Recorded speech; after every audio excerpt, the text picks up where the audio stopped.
Dressing for Success: How Your Attire Shapes Executive Presence by Monique Farmer, APR. Picture this: a sleek, glass-walled boardroom filled with corporate executives dressed in crisp business attire, navy suits, tailored blouses and polished shoes.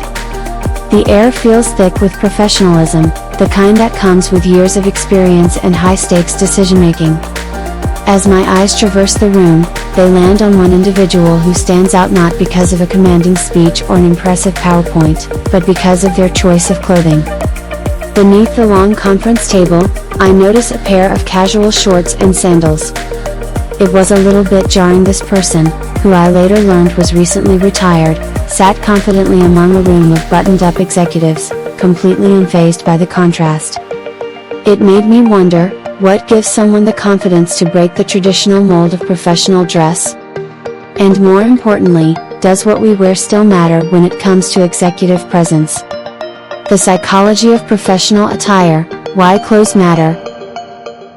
I've always been mindful of my attire when walking into a meeting, a habit ingrained early in my career. The phrase "dress for the job you want, not the job you have" was drilled into me as a young professional. But is there any truth to it? Science says yes. Research indicates that formal attire can enhance perceptions of competence, authority and trustworthiness, and positively influence self-perception and performance in professional settings. For example, a study published in Human Resource Development Quarterly found that employees felt most authoritative, trustworthy, and competent when wearing formal business attire. Additionally, a 1994 study highlighted that individuals rated themselves higher on occupational attributes when dressed appropriately, suggesting that proper attire positively affects self-perception. Your outfit is more than just fabric, it's a silent communicator. It signals confidence, competence and leadership before you ever open your mouth.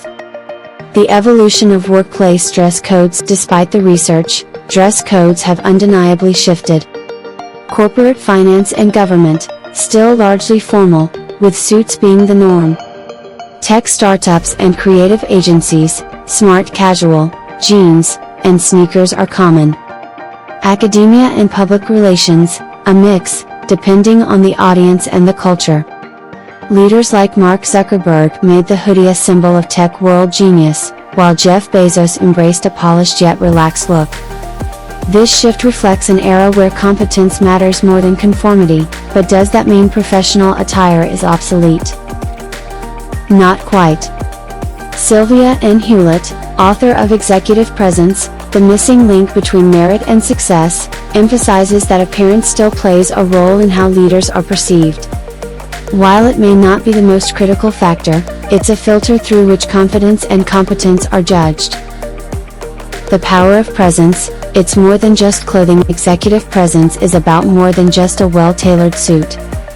According to Hewlett, it consists of 3 pillars: gravitas, how you act; confidence under pressure; decisiveness, and emotional intelligence. Communication, how you speak, a commanding voice, concise messaging, and engaging storytelling.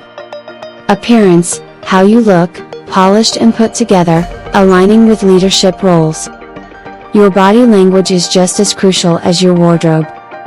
Social psychologist Amy Cuddy's TED Talk on power posing suggests that standing tall and adopting expansive postures can boost confidence and influence how others perceive you. In other words, what you wear, how you carry yourself, and how you speak all work together to shape your executive presence. Generational differences: the battle between authenticity and professionalism. Workplace dress codes have become a generational battleground. Baby boomers and Gen X view formal attire as a sign of credibility and respect. Millennials and Gen Z prefer casual, expressive, and comfortable dress codes. Younger professionals often prioritize authenticity over tradition.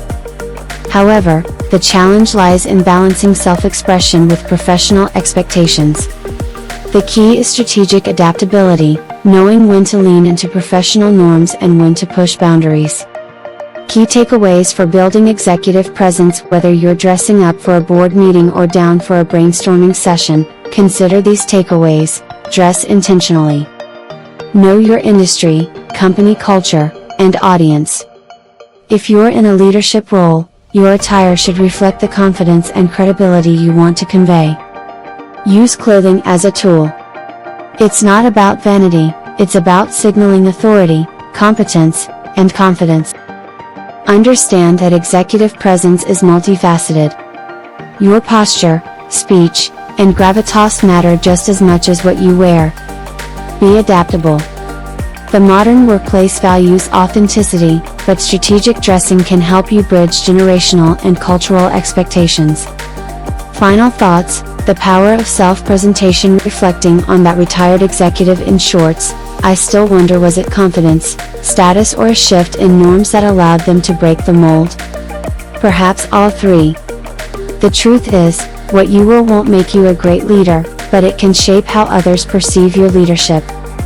And sometimes, the smallest details like the right outfit, strong body language, and a commanding voice are what help you get noticed, heard, and remembered.